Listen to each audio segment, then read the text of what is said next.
Mine actually have the opposite. I don't have, Get I around don't here, have one. Gus. I look like that. When I worked for my parents.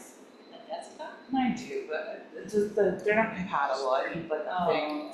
I need like a thing to convert it. I don't know. But my parent one worked for that. They don't And working for a child. Quick video. I don't even know how to do that. No, so they can't connect. Okay. The fuck Oh, wait, is- it's giving us a signal here. Oh, It's coming around. dancing. It is dancing. Give it a moment. Now, that 1776 play, I think the colleague of mine was in Okay, it. it's off of your. Matt Wait a Milligan? second. Yes. Screen, He's we want one to of our close, so give it a designers at second. the assembly. If you can come, it's this weekend too. I don't actually think I can, but it went well. Oh, so There it is. What does he play in that? Matt? Yeah. He plays Stephen Hopkins. Oh. Oh, He's, Want a copy of You got your remote? yeah. Yeah.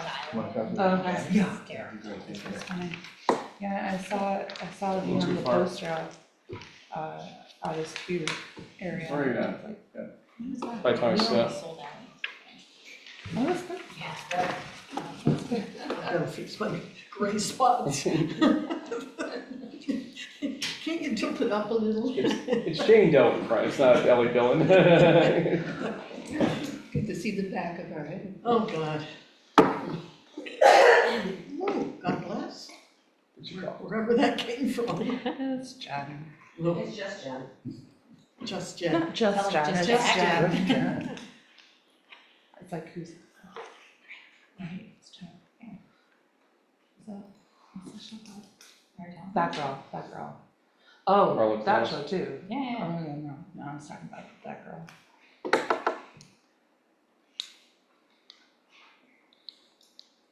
Yeah, Chris had he plays this courier, who, he brings the messages about something rushed into town. And All right. at the end of the first act, he has a song called Monster Shark. And he's singing it as like the religion soldiers is playing. Waiting for the song. So he's a, Aw. I'm glad all well. yeah. I never actually read it. Not that, not a musical family that much. Opera, yes. Anything on the Bradford Fair, but if you see Can you do one? those stupid Wait, stinky hang on, which pear one are you trees, on? they're invasive. Weirdly, New York, Yes. you have to call them invasive, which I thought was hilarious, considering everywhere else. The Bradford Fair. That's what it's called. Smells gross, smells like fish. And it grows way too prolifically. Probably not, right? Probably not. I mean, I've had to ask. It's such a bad, it's like, invasive. Shocking it was not. Do you think it's not like? Work or something, all day. It just sort of grabs you. You start to focus it out, you know? Thank you.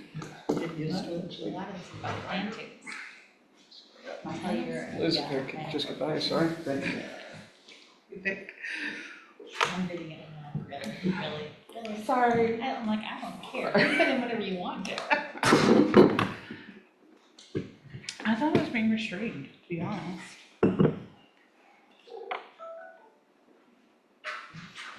Not one of the bidders. Though like, one part of it makes me like, I don't know, do we have to explicitly allow it? There's one part, but it's not in the uses section. What kind of bidders would that be? Public, It's not in the, what do you call it? It's just in. Hey, Charlie, Do you want me to promote Chris? I'm in a Panelist, meeting, or I just gotta call you back. Panelist is fine. Kind of be like, bye, Charlie. You're on a visit. Oh, look at that. minutes? You had a minute. No, we actually, We it's don't know, seven right now. I know it's That's not off gonna my take head. a minute. Yeah, I was gonna say. My gal's in the other room, but, please, rise for the Pledge of Allegiance in this direction. I pledge allegiance to the flag of the United States of America and to the republic for which it stands, one nation, under God, indivisible, with liberty and justice for all. Welcome. Hey, Chris, welcome to the, Chris was moving momentarily. There he is. He's Hi. back. Hi there. Can you hear us okay with the microphone? I can, yes. Okay, Mary, why don't you try? Can you hear me? Testing.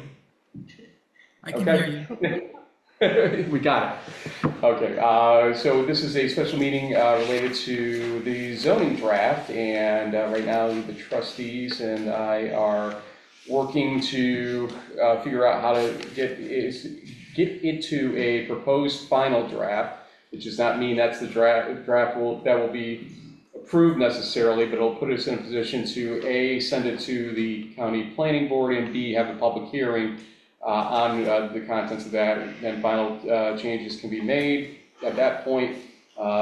Further public hearing most likely if changes are made, and then likely an approval at some point in time in the near future. But still, as you can see, there's a lot of process still to go. As we were talking and seeing the email chain and everything else from the weekend, Chris was talking to Carla. Carla had talked to me today a little bit about best way to manage this, because they have the experience from this process generally. And so we had concocted an agenda of basically tonight trying to get some overviews from each member of the board of general concerns, things that you're passionate about that are most important to you from what you saw, or changes that you're absolutely insistent on, so that the board and Chris and Carla can learn kind of where things stand with this document at this point in time. You're fine. So I propose kind of a back and forth approach here in terms of things, and I propose that Trustee Bernadette go first, kind of just go over her thoughts on her approach with her comments and concerns, the hot topics she's very passionate about, etc., and we'll kind of follow suit here and kind of limit each person to 10 minutes to sort of go down their thoughts without us interrupting, basically, and then later on we can have a more fuller scale discussion on any topics out there. I'm gonna ask, I'm not gonna take 10 minutes. That's fine. It was a maximum, not a So minimum. just kind of more generally, I want us to look closely at the downtown sort of regulations and requirements. I see that office use is permitted. I would like to say first floor office by special permit. I don't want too many offices taking up ground level retail space. And then weirdly, funeral homes are not allowed according to the draft. There's currently a funeral home in our downtown district. So I just want us to look at the uses there. I'd really like to not, I know it allows, there's special circumstances for parking in the frontage of a property, but I'd really like to avoid that. It just doesn't seem like it fits the downtown that much. There are a few, businesses currently and a few parcels where that would apply, but I'd like that to be really limited. The highway district, as it's called currently in this draft, I'd really rather it be called Gateway Business District. For the business association for, probably 15 years minimum, probably longer, it's been a goal of having this village consider that part a gateway. I know some residents that have been a part of that, and I know that's been very important. So even just use of language and even the title, I think would really kind of be helpful in kind of setting expectations of what our village would like to see in that area. Highway, to me, it's a little too it's realistic. I understand that, you know, it's a highway area, but, It's more of a town thing, I think, is what you're kind of getting at, the yeah, village type thing. I just don't think it's necessarily the right fit. So I think if we kind of have a gateway sort of approach and focus, and even just the language, it might help, you know, future applicants or people, property owners, understand what our intent is of that area. That would be a huge goal. Just, again, the business associations has been talking about it for decades, as far as I'm aware. Cluster housing, I looked at that. I think we need a requirement for HOA, for maintenance of shared assets like sidewalks, but specifically mail kiosks. I know in the town of Milton, when we get applications for developments, the Postmaster General is requiring kiosks, mail kiosks. So we just want to make sure that there's some way for that to be, you know, paid for and maintained. So I don't know if they would approach it differently in the village, but I doubt it, if it's kind of a development. Church parking, I don't know if there's some instances where that parking requirement might be too much for some of our historic churches. One church has no actual parking available to them. They have no property that can accommodate parking. So maybe we just have some, maybe language to understand circumstances, and I don't know I don't want it to necessarily be something they have to go to ZBA, or I don't know, we just have to look at that kind of language. The industrial zone, I definitely want to again look at the usage, kind of what is allowed. Maybe we need to be thoughtful about that. It can accommodate, I know it allows offices, but it's kind of a unique sort of situation, and right on South Street mostly, not South Street, Saratoga. So you know, be thoughtful about what kind of businesses could be there. I definitely saw your comment that the roof thing there should be some guidelines about what types of roofs are on there, non-reflective as best as possible, because it is surrounded by residential. I don't know how much that would impact people, but at least get the expectation in there. But that's kind of how I view kind of some of my concerns. I know I have piddly little questions here and there. I guess I can't ban Bradford pears, but I would like to look at that if possible, because they're invasive. So that's, anyway, minor thing, but that's most of mine. Good, like I said, it's good to kind of know the things that are very important to you on Yeah. this. And I think Chris agrees that it helps him as he's parsing through this to, you know, help him, and Carla for that matter, on that stuff. Ben, you're up next. All right, I may take a little longer. I'll focus mostly on residential. Major themes in my comments, keep the accessory dwelling unit section in and pass it along with the zoning. There's no reason to wait. It will help a lot of people. People are waiting on that. It already includes a statement prohibiting short-term rentals in the ADUs, and so there's no reason not to pass it. Prohibit planned development districts in residential areas. We don't need Wild West, blank slate, developer-driven surprise zoning in our residential neighborhoods. People should feel free to should feel secure in their neighborhood. Move it closer, just to make sure people can hear me. I turned the volume up on it too, so actually you may actually, if you go too loud, bleed out, so be careful of that too. Increase, or instead of a PDD, create an overlay zone with specific housing and green space requirements for the nursing home and county building properties. Cluster developments, this is from a... I'm sorry, can you speak slower, maybe? Just because I'm getting notes, I'm taking notes down. Yeah, I only got 10 minutes, that's my problem. Bernadette bought you a few extra minutes by not taking her 10, so relax. We're using this as guideline guidance idea here. And this is being recorded, right? Yeah. Okay. Cluster developments. I'd love to speak slower. Thank you for the permission. So this came from a public member of the public. New York Village Law, Section 7-738, allows villages to permit cluster developments. However, it states, quote, "The purpose of a cluster development shall be to enable and encourage flexibility of design and development of land in such a manner as to preserve the natural and scenic qualities of open lands. Unquote. It would only work possibly with nursing home space, and at least it should include a statement that no tear downs are allowed for cluster development." Another comment from the public on this. The comprehensive master plan discusses compact residential land use on page 36 of the plan. This is from a member of the public, but I think it's worth repeating.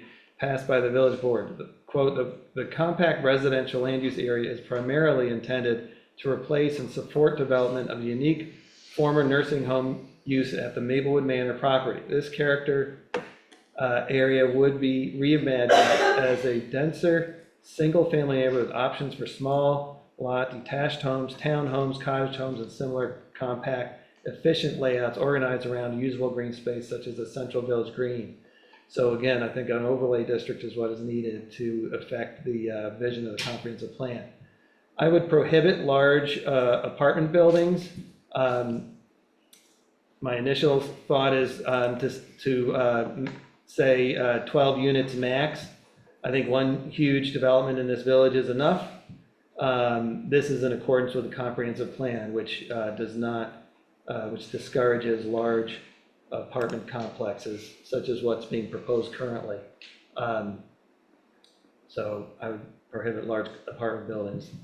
Define and delineate multifamily dwellings as 2 to 3 and also 4 to 12 as two separate and distinct categories, and promote those size buildings as opposed to massive apartments. Because right now it just says, quote, multifamily dwelling, just says 3 or more dwelling units. So there's no upper max. So I think we need to define that better, no upper limit there. And it's the same zoning rules for all sizes, from 3 to 150 to 200 to 300. Lot sizes. No public comments supported the reduction in lot sizes, while a lot of people object to them. If we have a strong rationale to reduce, which has not been presented to me, yet I would not go below 6,000 square feet in R1, B, and 2. If there's a rationale for reduced sizes, the reduction should be minimal, not drastic. Multiple comments about not making the center line of streets the district boundary. Should not impose on the zone on the other side of the street, especially in residential neighborhoods. There should be a narrative text describing each kind of neighborhood zone. How do they differ? Why are standards different for each, and how were they determined? Needs some explanation.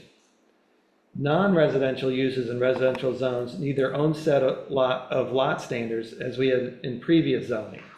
A hospital can't have the same standards as residences, and is probably not appropriate in residential zones. I personally would not allow hospitals or office buildings in residential zones, or any office building must look like a residence. Setbacks, minimum side setbacks should go back to 15 feet, I believe, especially for multifamily housing. 10 feet, I think, is too small. For front setback, I'm not sure where the 10 feet came from. If it's what is built now, if there's an average, we can do the average of what's in the. That's actually being, something offered by Chris. I don't think you've seen it yet, but it was recent. He offered something, because we were talking about exactly what you were saying, and I'm not charging your time or anything like that, so don't worry. But the idea that there may be streets that are pre-existing in terms of a general setback approach, and they may not be consistent with the setback that's in code, and to sort of try to force a continuity within a certain feet type of approach. And Chris actually was encountering this, I think, another municipality that he's working with, and it proposed some language like that, Chris?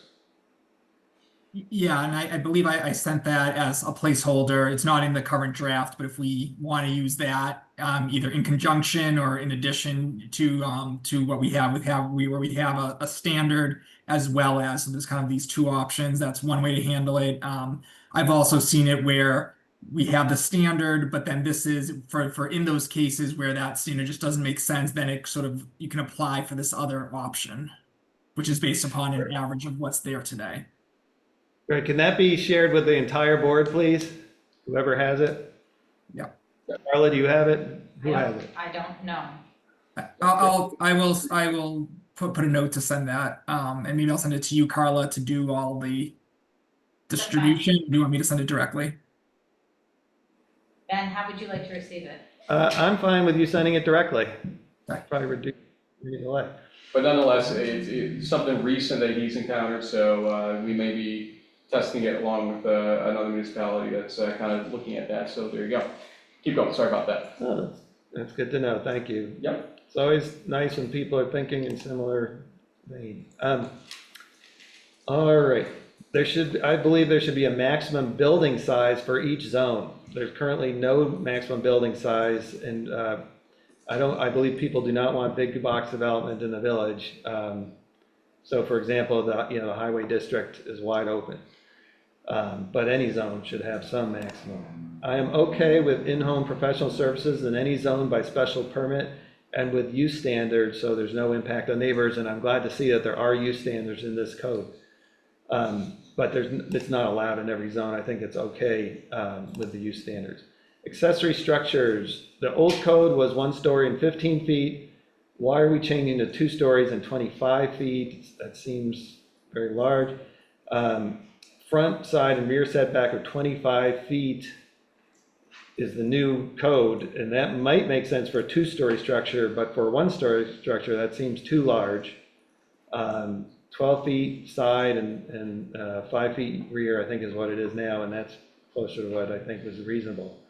I believe 2-family dwellings should be allowed in R1A and B, including townhouses with special permit. Zones all include multifamily housing already, all the zones do, all the residential zones. Open space zone, it needs to include some additional areas, I believe it should be listed in the text as well as on the map. We should list in the text form and on the map the existing areas that the open space district includes, and we should also include, if it isn't yet, the Zim Smith Trail, the fairgrounds, Tedisco Trail, the village part of the soccer fields, cemeteries, Wiswall Park, Old Iron Spring Park, Kelly Park, Village Pool area, Colonial Hills Park, Victory Circle, Veterans Park, Foots Pond, and also it should cover the creeks and setback areas, at least around the Cateros. There could be an overlay potentially around that. I think you can only do open space on publicly owned land in that, yeah. Privately owned. Private land. What's that? Who owns the creeks and around Well, the no, creeks? you mentioned the fairgrounds. Technically, that's not publicly owned. Well, Foots Ponds Park, yeah, privately. Isn't all zoning on privately owned land for the most part? Why can't open space zone be on private land? Because you would be essentially taking diminution of value and you would be doing a taking essentially. So constitutionally, you can't. You can't do that? No. Well, I should not speak in the legal sense. I'll go to the attorney on that. I will look and see if that's the case, but that's my understanding, because what you would be doing is you would be taking their Right. property. Right. All right, I hear you. I guess specifically the fairground, that's not a private entity.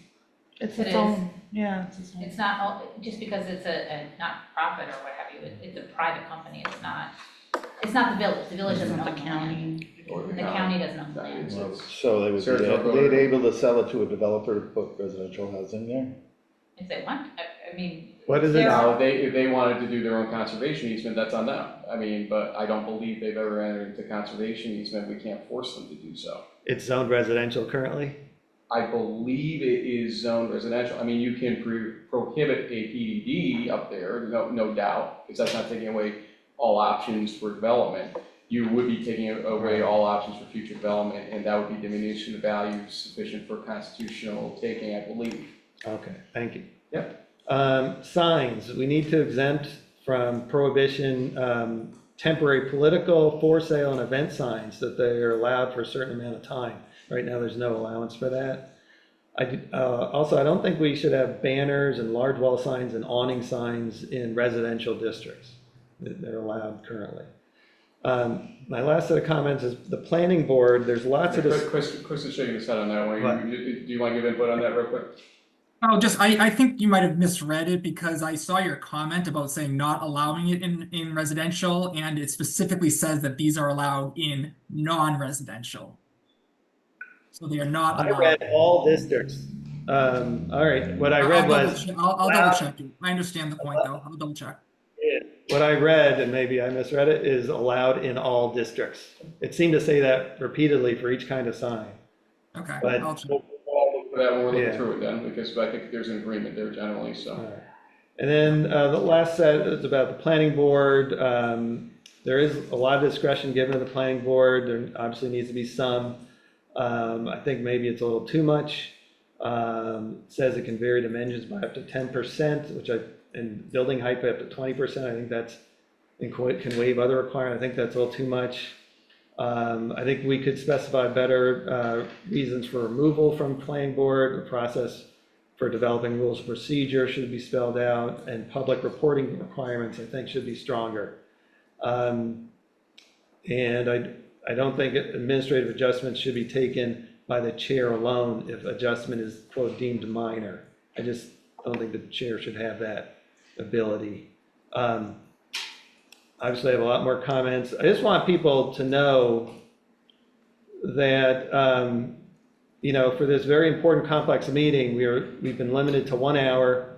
We've been denied the ability for public comment. We were provided agenda just a couple hours ago. We didn't have any input.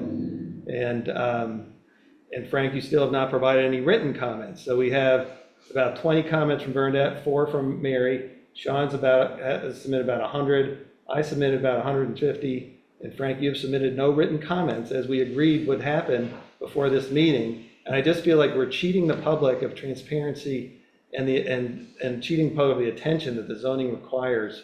And I definitely think since this is only 1 hour and we're all sort of rushed and can't decide anything much here, we're going to need another meeting at least. I think the agenda suggests that we're going to look at process moving forward at the end of this meeting. So, Great. You're right. I'm trying to go line by line, literally right now, what's left. Once I got past the sign portion of this, which was 16 wonderful pages of my life that we'll never get back, that's the stuff that is really dense in that. That's the stuff I get complaints on every day from different people about the process, or what's going on in an application, everything else. And even though I can't do anything about it at that level, because realistically it's not my department per se, I do take mental note on all the different complaints we've received, and I'm looking at this from that perspective in those next 30 pages. So I'm just finishing up. But we all have time demands, and we all I know. try to get something in. You're going to have to get your That's irrelevant to this village or to this topic. And, we're trying to be productive at this meeting, and we just need your written comments. Even if you just got through residential, just send us what you have and then tell us, okay, you're going to continue. But it allows us to think about as a group where everyone's coming from. Right now, everyone submitted what they have except you, and it makes it more difficult. And Bernadette still got some things she's want to look at again, and so this is not locked in by any stretch of the imagination. So Liz, you can shake your head all you want in the front row there, but we're going to take it very easy here in terms of making sure we're getting it right, and I think that's the most important thing. Okay, Mary, your turn to talk about your concerns, thoughts, comments, etc. I have more questions than comments about it. That's fine. I do believe that open space was very important, green space, and to make sure that certain areas are properly protected seem to be on everybody's mind. My questions was the planning board, zoning board, or building inspector consulted prior to or during the zoning code meetings? Were they asked to supply their input? You talking the chairs or the boards themselves? The boards themselves. So, Chris, you may want to get that one real quick. I think it was the chairs as members of the ZAC. I don't believe those boards per se were given it fully, but I think we anticipated when we give it to the planning board for their mandatory review, that we may also give it to the zoning board as just a perfunctory review by them as well. They don't have any yay or nay right per se, but at least we could get final thoughts from them. But was there any other point that I'm not aware of that it went to the full boards? Not to my knowledge. The chairs may have sent it to them for input. I believe at least one other planning board member has provided his comments. I'm aware of that. I'm not aware of the board as a whole. But you did receive a lot of comments from the chairs, correct? Correct. So the boards will be able to Oh, yes. put their input in the Yes. draft. I know that the PDD legislation was taken out and some people wanted it out. But it does allow the village to plan and listen to ideas. It doesn't mean that something's gonna get passed, so I was just wondering, is that gonna be put back in? There will be something, I think what we talked about, Chris, was going back to what we had a couple of years ago that we were working on and sort of dusting that off, getting the comments from that workshop we had done before you were even sitting on the board, Mary. And sort of just starting from there, because I think we had done a lot of work at that point that was consistent with the hopes of the village generally, with all the boards together that night. And we actually moved from the PDD concept to an overlay zone. That's what the planning board, when we met together, we all agreed. I don't remember that being definitive. I think we were. That's where we ended up. Yeah. Yes, no, that was voted general on, actually. consensus That of was, that that meeting. was actually voted on. But That's where. either way, a PDD approach is going to be endorsed in some format or another, because there are a couple properties, I think, that are going to be needing some level of that overlay approach down the line.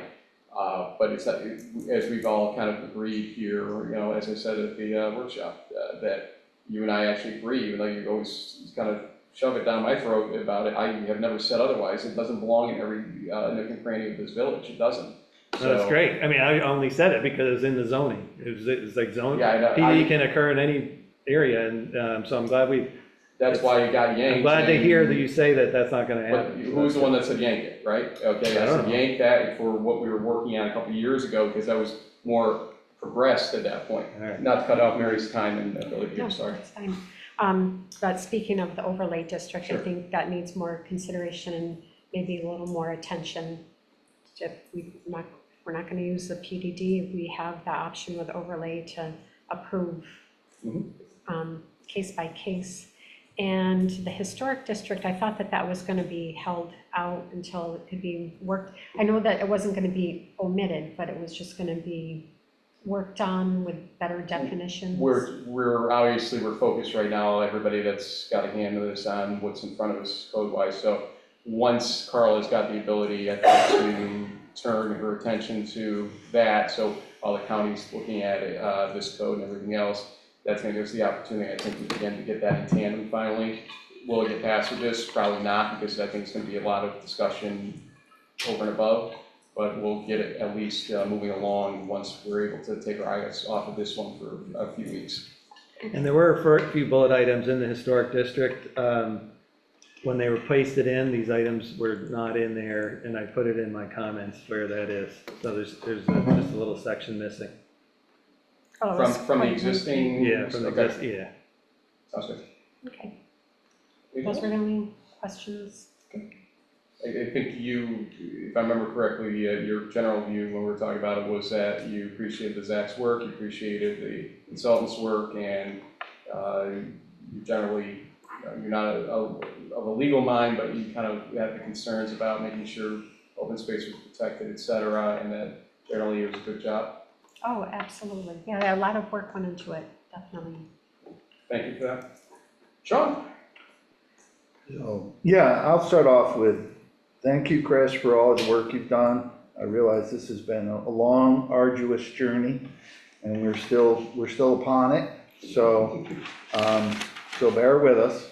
And Carla. And Carla. Well, Carla, you know, she's, Just say, and She's Carla. When in doubt. He was saying I'm used to them. Yeah. so, hey. I guess, I'll try to be brief as possible and hit the highlights here. I did have the same question why we were eliminating waterfronts in some of the provisions, in the general provisions.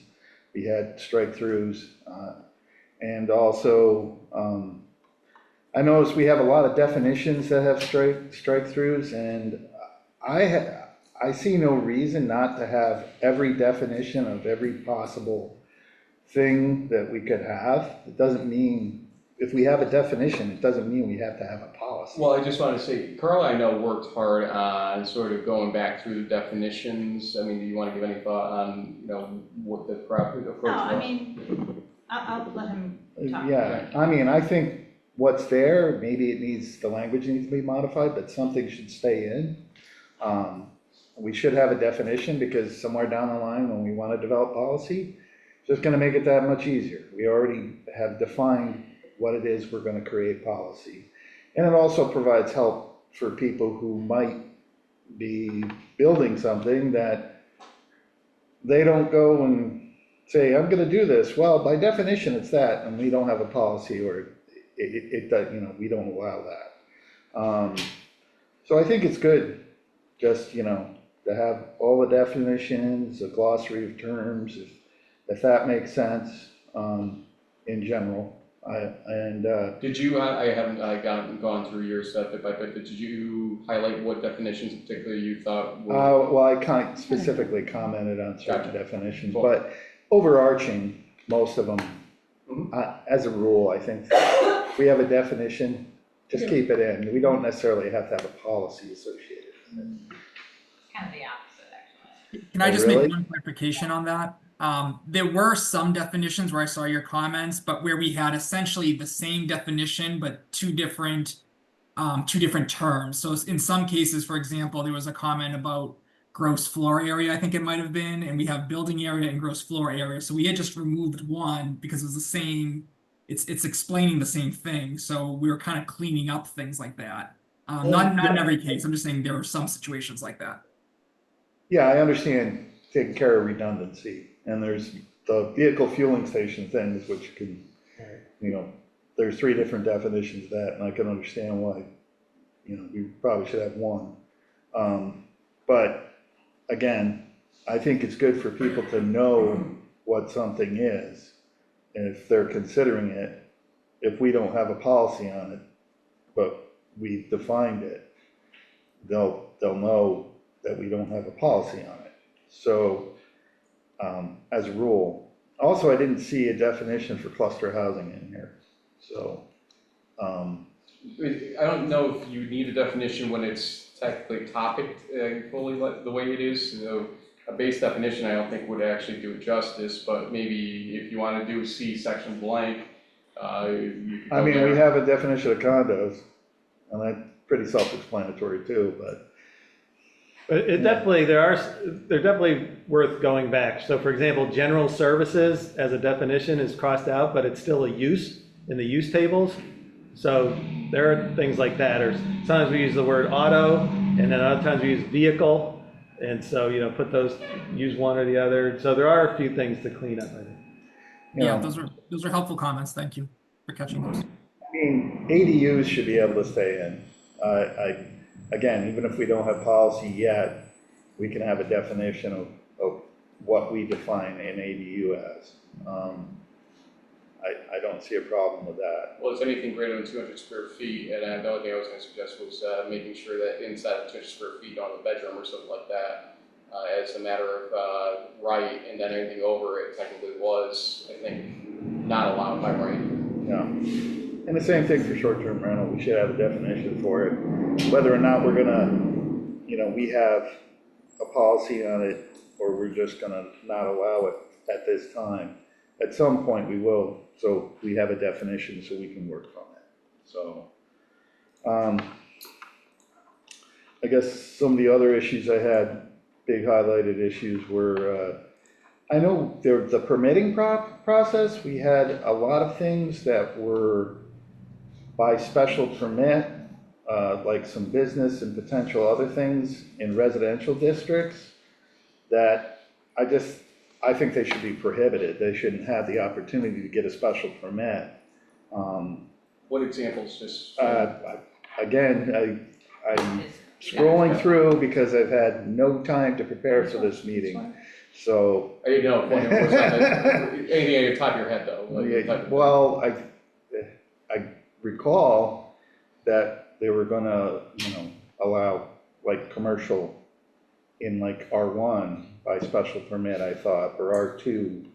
And I just felt like, I mean, my comments are in there on the, Yeah, you talked about matrix. schools, hospitals, office buildings, Doesn't want museums, Right. libraries. Institutional uses are pretty much all SP. The only thing SP added so far was village offices as opposed to state, federal, and county. So if you're allowing one, I don't know why we wouldn't be allowing the other in an SP approach on that, but I think just that's it. think institutional in like an R1, it makes no sense at all, or even an R2.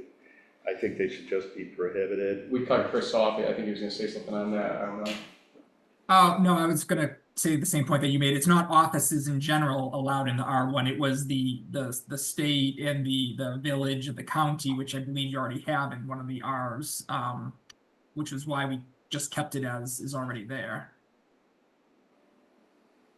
He's talking to the county. You're right. Yeah. Yeah, I realize there's pre-existing stuff. I would just, my fear is that if we open the door for where it isn't pre-existing, if we allow a special permit. So, I mean, I don't know what the function is where if something already exists, it's grandfathered in versus any new development would be, of that type would be prohibited in a residential district. I had one thing about setback as well, and accessory structures. I kind of think we need to break accessory structures into two. One that's permanently affixed and one that isn't. Because an accessory structure could be a garage with a foundation. It also could be somebody's little plastic shed that they buy at Home Depot and they just put on the lawn. Those are two different, very, very different structures, and obviously the setbacks for those should be very different too. It's particularly something that's 2 stories, like an accessory structure that's 2 stories I would assume would require some sort of permanent foundation, whereas a single story may not. They may just set it at elevation. So the reason I'm saying this is just going through my neighborhood and other neighborhoods, there's a lot of folks with these little accessory sheds, and they're close to the corner of their property. They've been that way for decades. And if they go to replace it, the way that this zoning reads, they would have to apply for a variance to put it back exactly where it was. And I don't think that is the intent. I assume that's not the intent, is to create a huge amount of work for the ZBA. I would think that we'd want to create zoning that almost eliminates work for the ZBA. So, Or at least greatly reduces it, yeah. Yeah. I agree. so I'm just wondering if there should be more language specifying, those 2 types of structures. That was one of my other big ones besides, the changes in the setbacks have already been done. My other issues were, I talked a lot about the square footage regarding permeable area versus impermeable area. A lot of these, it seems like we don't have a lot of permeable area on the lot. So I'm just wondering how does stormwater get addressed? Because the public stormwater system is for the public streets and highways. It's not to accept runoff from adjacent private properties. So I guess I felt like some of these sizes and in the reduction in pervious area, I kind of wanted to know where that came from. Still would have to meet the state SWIP rules no matter what though, right? I mean, it would, however, I don't know how you address when you've got a bunch of housing and sidewalks and all this impervious area. How do you address the stormwater from all these roofs and sidewalks, and where does it go? I mean, the current green space seems like it would be small to capture all that. That was one of my concerns. Is that primarily in residential or like overall? Well, I was just, anything that's got more dense development. Sure. I mean, I realize commercial business district what I is, was- it's kinda is tough. a different Yeah. matter, but I'm talking more about residential, particularly the cluster housing and Mhm. how that's all gonna work. That was a concern I had. I mean, if it satisfies, state standards, then it satisfies state standards. It was a flag that came up for me because that's part of my profession. So- We can't reduce state standards in that type of situation, we can only enhance them ultimately, so no matter what, state standards would have to be met. And I guess also special permitting, I felt like the parameters were vague to the point of being non-existent. So I kind of feel like we need to have a specific set of parameters where you can apply for a special permit and where that special permit would be granted. I think we need to give our planning board very specific guidance in this code as to what would qualify as approving a special permit for a particular, because we're talking about something that is, you're getting a special permit because it doesn't really fit the existing zoning of that area. So we should have specific parameters for them to follow that says, you can allow this if X, Y, and Z, and these certain parameters are followed. I don't see that fleshed out in this code, and I'm not saying something that may be more legal and that's in Carla's purview. I just want to ask a question based on that, actually, because I've wondered this too. I've heard a couple different ways lately on special use permits. Are they considered, the uses, actually conducive but under certain circumstances, or is it assumed not conducive but you can turn the presumption around? What is the general legal presumption about a special use permit? It should be the former. Oh, sorry. I don't know if you're talking to me. You were asking maybe Carla. Either one. I always describe it as a yes, maybe. So a variance is a no unless. So like a variance is starting from no. And maybe there's certain circumstances where you're going to allow a use variance. But a special permit is saying that in certain circumstances, yes, this is appropriate in this district. And to the point, yes, we can, spell out what those certain better, maybe I have to take a look at what we put in there. But we can put that in if we, we can strengthen it, certainly. Sorry, Carla, I hope I didn't disagree with you. Do you have a different opinion? No, I have the same opinion, I just like the way you said it. But Maybe. a yes, maybe, because I've always, been dealing with a special permit is a yes under these conditions. Because I've had cases in other municipalities where the board, would say, well, you have to meet these requirements, you're starting from a no. And I've had to explain to the board, no, they're entitled to this permit unless X, Y, and Z. And so, otherwise they can come and sue you. And I want them to come and sue you. And I that, prefer not to. and that is my concern. That's why I really want very structured, ironclad provisions regarding this, so that the planning board doesn't have to wonder. They just go down and follow it, and they don't even have to think about it. They know whether this qualifies or not. And I don't know if that can be achieved through various, because there's all different types of requirements, but I do think we need some sort of core set of instructions or parameters, if you will, for the planning board to follow in that special permitting process, because it is, like you said, a yes, but you have to check these boxes.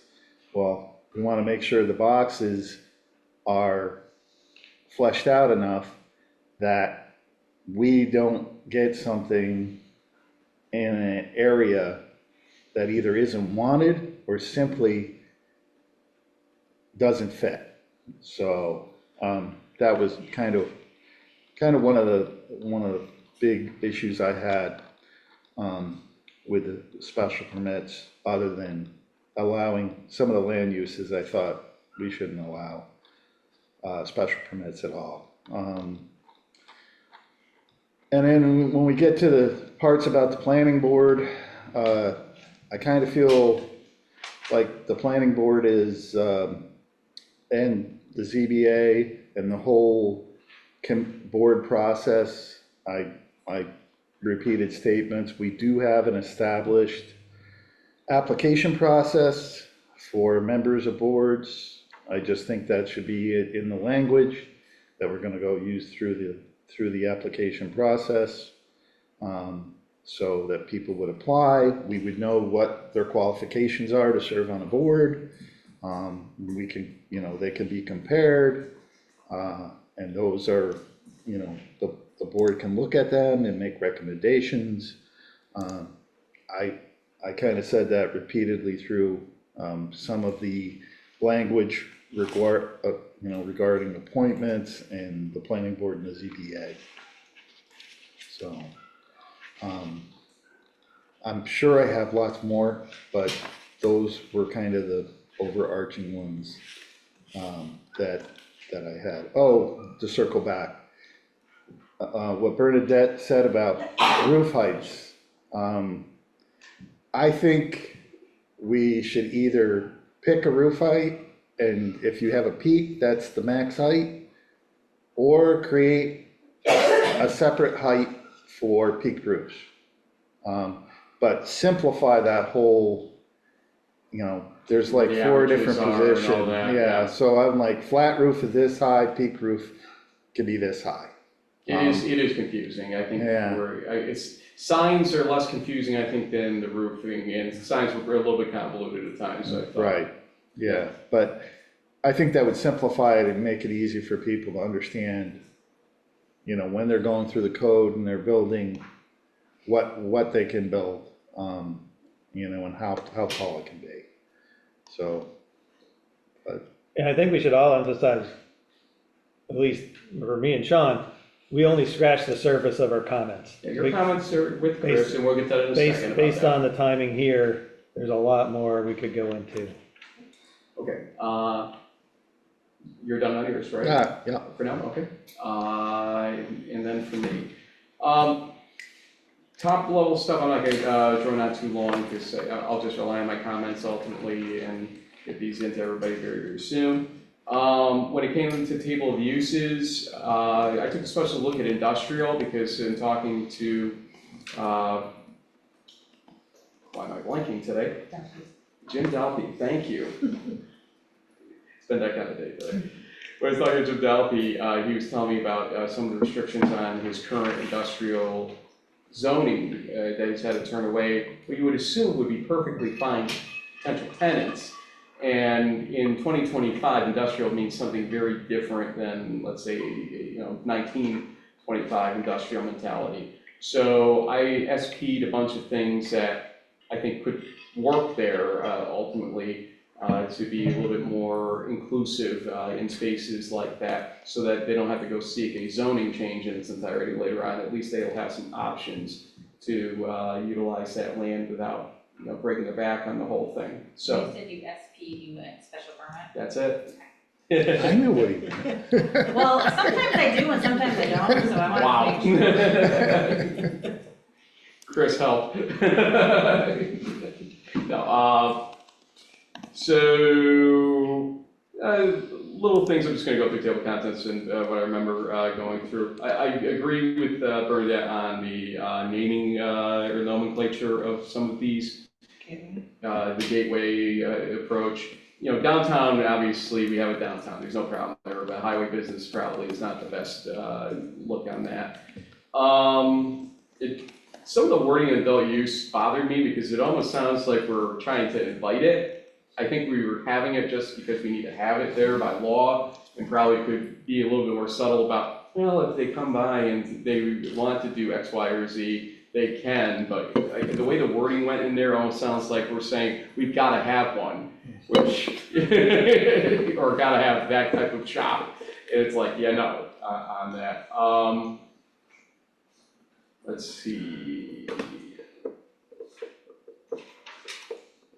I think I want to take another look before I submit mine at parking standards a little bit more, because there seem to be some oddities about size versus number of spaces in residential versus non-residential that I wasn't fully comfortable with, and it really is going to take, you know, hand marking each component of that chart to sort of feel that way. Okay, we all know we've got the speckled pig syndrome here in terms of what not forcing pretty much any off-street parking can do in our commercial district. On the flip side, you don't want to overburden either, but you got to make sure you've got some kind of balance in between so that you're not ending up with the worst situation. And some of it's good, some of it might be a little bit of overkill, but I think, and I would invite the whole board to take one more look at the parking grid. Just think about, okay, does that make sense on residential versus non-residential on a lot of those different things? Because to me, it was just, I was spending a lot of time on it. I said I would come back to because I don't want to get fogged, but there's some things that don't feel right for our fit in the village type of thing. So I would really ask everybody to go back through that, and even the use chart one more time, because I think that's probably the source, where the source of most contention will be in the most compact spaces on this down the line. Do we know where the parking requirements or the parking generation based on land use came from? Some of it seems to be from the 2018 work on CBD, it feels like. Chris, where did you grab some of that? We just used either your existing zoning and then added on that CBD study for that area. So we didn't make changes, and I definitely invite all of you to look at that and make modifications to it. So we're picking on ourselves, not on Chris. Yeah, I was just curious if we looked at ITE, like trip generation or anything like that regarding, you know, parking. Yeah, we have not taken that on as part of this scope. So maybe take one more look at it over the next couple of days. If you get a couple of minutes, I know that's going to be real possible. Your schedule's probably as bad as anybody's right now. But again, you get the point that it just seemed like some oddities throughout that chart that let's make sure we're getting that. And again, this isn't final. We're going to get some more feedback from folks, but let's try to get it as close as we can to comfortable for us on that. Signs, I feel like there were temporary signs in there, but I think there's a heading that's screwed up in there actually, that it starts talking about temporary signs after like construction heading or something like that. And so I think it's there, but we should take one more look at the political sign question because it's a contentious issue in this small village, and you know, we've all lived different complaints about it. There's temporary signs all throughout this. So, but not where it says things that should be exempt. It needs to be looked at again. It doesn't talk about, right now, currently, it looks like political and for sale and event signs are not allowed. I'll be honest, I kind of read it, I had to double read it, like, wait, or political signs permitted. So again, I think this is something clarify. Chris, and Yeah. we'll talk in a little bit about some thoughts I got on next steps on this anyway. But let's make sure that we're not tripping on that, I guess. There were some signs, I mean, again, this is 15 plus pages of this, so it's easy to bog down the signs, but there are some signs in non-residential uses in residential districts that seem, I get the concept of going down in size, no doubt, but 3 square feet, for instance, was a little bit weird. 3,000? 3 square feet per sign. Oh, for a sign. Yeah, And I think our current code has it eight. I think probably somewhere in between 3 and 8 is probably the right number on that. Or even for a for sale sign, or, you know, a realtor sign in front of a house, that still, there's requirements to get it taken down after X number of days after closing. So it's not like it can stand there forever anyway. Making sure that we at least are realistic on some of these sizes and stuff like that. So I've taken a look at that and suggested a couple numbers that were consistent with other things that you've got in there. I'm really taking my time, as I said earlier, on the planning board and zoning board and the applications process. So I'm gonna have a lot more comments coming at everybody on that once I get through that. And again, the nonconformities question, making sure that we are not ending up in, you know, the beehive situation or the nursing home situation where we have no way out at all, realistically, in those types of situations, and having remedies short of what usually is an impossible use variance. So, you know, we've meandered our way around those in the past, but, you know, instead of having the legal hold your nose moments on some of this stuff, at least having the route to make sure, and I'm making sure that we're getting through that. That is a very important thing for me, because I've witnessed this kind of blow up a couple of different ways and create some issues throughout. I mean, it actually can affect property values and assess values sufficient to hurt tax base of the village if we're not careful. And I want to make sure that we're not falling into that trap as well for taxpayers out there. So I am getting very, very, very, you know, line by line on that stuff to make sure that we're doing the right justice by that topic. So look for that very soon from me on that stuff. Otherwise, that's the general overview. So at this point, I think it's fair for Chris and Carla. So you've both received most comments, obviously not mine, like I said, but you'll get mine. You will get these. And so far, Chris, you've done a little bit of work toward kind of putting some order in a disorder approach, or where are you so far on some of that, and Carla, for that matter, too? Well, I have essentially mentally been sort of categorizing these different comments. So I've gone through all the comments. So first of all, just thank you to everyone. I know it clearly takes a lot of time to go through basically a 200-page legal document. So I do appreciate all the thought that you've all put into it. I think many of the comments actually are quite straightforward. So, you know, I have them and I can either make the change, I think, very clearly. I love the idea, by the way, of changing the name to the Gateway District. I think that's a great idea, and I think is reflective of the intent of this type of code. And there are many others large, you know, kind of straightforward changes from all of you that I can make. There are a number of comments I think probably we would not be making a change, either because well, actually for a whole number of reasons. Like I mentioned one where we already had the definition twice, so the comment was kind of irrelevant because it was just a redundancy that we were removing. There's other situations where I think I can provide rationale why I don't think we'd want to make a change based upon that one comment. I think there's a number of comments that will be legal issues that I think is why we wouldn't be making a change. So that's kind of a whole category. And then I see maybe, I guess my suggestion and for the process is I think like 5 categories of topics that I would recommend if we do come back for another meeting, whether I'm with you or not, that you sort of have an allocated amount of time for each of these topics to discuss, you know, and get, whether it's what I've done with other communities is the village board would do I guess I'd call it like a straw poll and just say, this is how we're going to proceed on this topic. And that would give me the direction, and then same thing with other topics. And I can list what I think those topics are if you want, but I'll pause there. That would be good. What are your 5 topics? I would appreciate hearing that. He's not there yet, I don't think. He's trying to get there. No, I'm there. I was taking notes during the conversation. I can take a minute just to say what I think they are. And I can put this in an email, but I think One is uses in general. You know, I don't think they're too far off, but I think you all have made some very good points, and I think it's just warrants you all coming together to come to a consensus on some of the outstanding ones.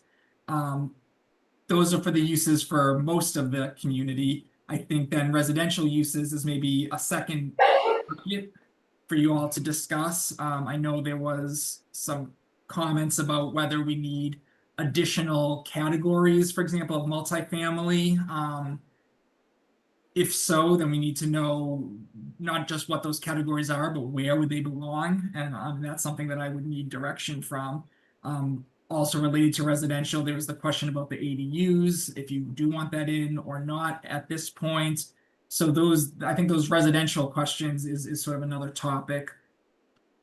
Dimensional standards is a third one. I would on that just note, I would recommend speaking to the ZBA and the planning board, but especially the ZBA, because a lot of those figures were coming from them as a means of reflecting what is there today and reducing the needs to go before that board. So these numbers weren't coming up from me, they were coming from the village themselves. In particular, on dimensional standards, there was also a question about heights in the downtown district. There was a question, or right now there's a proposal in the draft to allow for up to 60 feet through a special permit process. That was again, I think there was one situation where that was appropriate, and the question was, do we allow that as an option? If that's up to the village, whether you want to allow that or not. We have the language in there, we can remove it if you want it, but I just need that direction from the village board. Next topic would be open space district. There was discussion about what should be included. If there's anything additional beyond what's there today, I just need to know definitively from this group on what needs to be added to the map. And then the final one, I think, was parking, which you just talked about a little bit. Just if there's going to be changes, let me know and I can make those changes. The one other comment I would just make, I know there's been a lot of talk about both PDDs in general, which I think we are handling separately, at least out of what I've been dealing with right now, and I think that makes sense personally. There was a question about, are we going to develop instead an overlay district for the former nursing home? I'm happy to do so, but that would not be a light undertaking. So I just want to caution that if we're coming up with a specific new district for one sort of important site, that's going to take up quite a lot of work, I would think. I think why the general concept is always going to go PDD on it, and you'll have discretion, but at the same time, you're not going to have, let's say, a complete disaster of a district. PDD would be a lot of work. I don't know if an overlay would be more work than a good strong PDD wouldn't be for just one property, though. It would be for properties that would qualify. So. Well, there's not that much difference between how many properties would qualify for PDD versus overlay, for example, in the residential. Technically, the county property could be if ever was needed there. That could be the overlay too. Well, but Ricketts could be down the line too. That's the other one. Also, I still haven't gotten much feedback, or at least I haven't heard from Norabel on the usefulness of it in the brownfield zone. If it will be useful at all in that scenario, so something to think about. But so, Chris, another way to just think about how to organize conversation potentially is, all right, let's spend some time talking about the residential area and just what should that be when it comes to lot sizes, setbacks, uses, just, it may help us conceptually to think zone by zone versus, all right, let's look at all the lot sizes, let's look at all the uses. I don't know. I mean, I don't know for sure, but. Well, here's my thought on an approach, so that we can have a pathway here to sort of get this done, with everybody's thoughts included. I don't know what your schedule's like later this week, Chris, but maybe like on Thursday or something, sometime when you got some time, a few hours, literally. I was suggesting Carly, you, me, go through every comment, and you can tell us which ones you think are perfunctory. These are just clerical things, go in that stuff. Then the other set, of, well, these are questions that are open questions, and possibly develop for us, and also with public viewing ability for transparency purposes, a Google Doc at that point of the things that need to be discussed further, and possibly us giving feedback into that document to see if we can reach a conclusion on some of those via the doc. If we can't, when we meet a second time, those are the topics that we've reduced it down to at that point, so that we kind of give him, I'll help with, the guidance with Carl and him to see where we can get it to, and then, and you will all know the comments, so it's not like we're hiding the ball about anything here, but just trying to get this pushed forward based on, especially what we heard tonight too. It sounds like we have a lot of agreement on different concerns, and again, look at parking one more time just to make sure. But this would allow you, Chris, to sort of get this into a much smaller pot of things, and we can get this probably done in the next 2 to 3 weeks without too much trouble, I don't think, in that respect. Does that make some sense? I'm happy to meet with you. I just want to let you know, I'll be in the Adirondacks without any cell phone for the rest of this week, so it would have to. So we're gonna go, Carl and I will meet you in the Adirondacks. Sounds good to me. As long as Is we it got- on a boat? I'm just wondering. Yeah. If there's power anywhere, we're fine. If not, I got paper. So, but we'll figure it out. We'll figure out a time amongst ourselves to get that done. And I'll keep you guys posted, Carla will too, on where we are, how the timing could work for the meeting. We got another meeting on Monday, normal village board meeting, so we could probably update at that point to see where we want to head with the special meeting number 2 for this at that point. Does that make sense? That makes sense. I would look at lot sizes as a key issue to talk further about, as that generated a lot of energy among the public, is lot sizes, and so. Where did some of the lot size questions come from, Chris? Was it the zoning board, planning board, and Zach, or where was it from? When you say lot size questions, Why were they changed? Where did that motivation come from? Because there's a lot of pushback from the public on it. so that was, a lot of that came from, I think, ZBA, because the lot sizes you have are much large. The lot sizes that you have on paper are in general larger than what you actually have in reality. And so the thought was, let's match what's on paper with what's in reality, because people like what's in reality. So we wanted them, and because you have a lot of smaller lot sizes. I know there was some concern that people would potentially subdivide their lots. I think that was where the concern was. However, that's not generally going to happen, because you still have your minimum frontage that is required. So even if the lot's large enough, you can't necessarily subdivide it if you don't have sufficient frontage. So those numbers were based upon advice from, and I think we have the data actually of all the lot sizes, and we did that comparison and tried to pick, I think we tried to capture, say, 90% of the parcels within each district to ensure that they were conforming. Do you have a summary of that analysis that you could share with us? I believe so. I will dig that Indiana up. posted image stats that she was able to give county-wise, so that's probably where that came from, if I had to guess. That would be great to see. Obviously not a list of every lot size, but if you have a Averages. summary, average. Yeah, I believe I do, and it would be literally a summary of every single lot in your village, but then we summarize the statistics. As well as anybody, so Yeah, figure that out. Okay.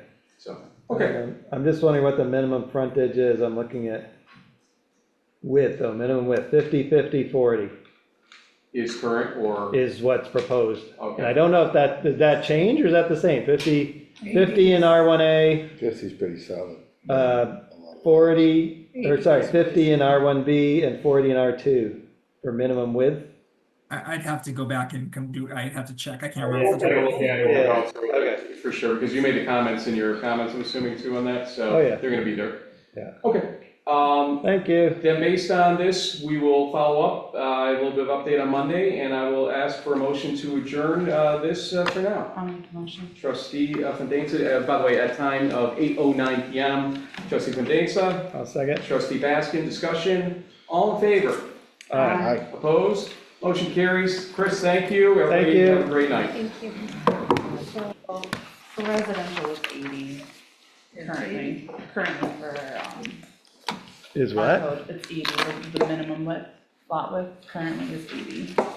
Oh, so it went down to 40. But 50, 44. truthfully, a lot of our Yeah, lots, that's when I was on ZBA, a lot of our lots are quite narrow. So Yeah, I 80 guess is- when we get that 80 is pretty information. wide, yeah. Yeah, I mean,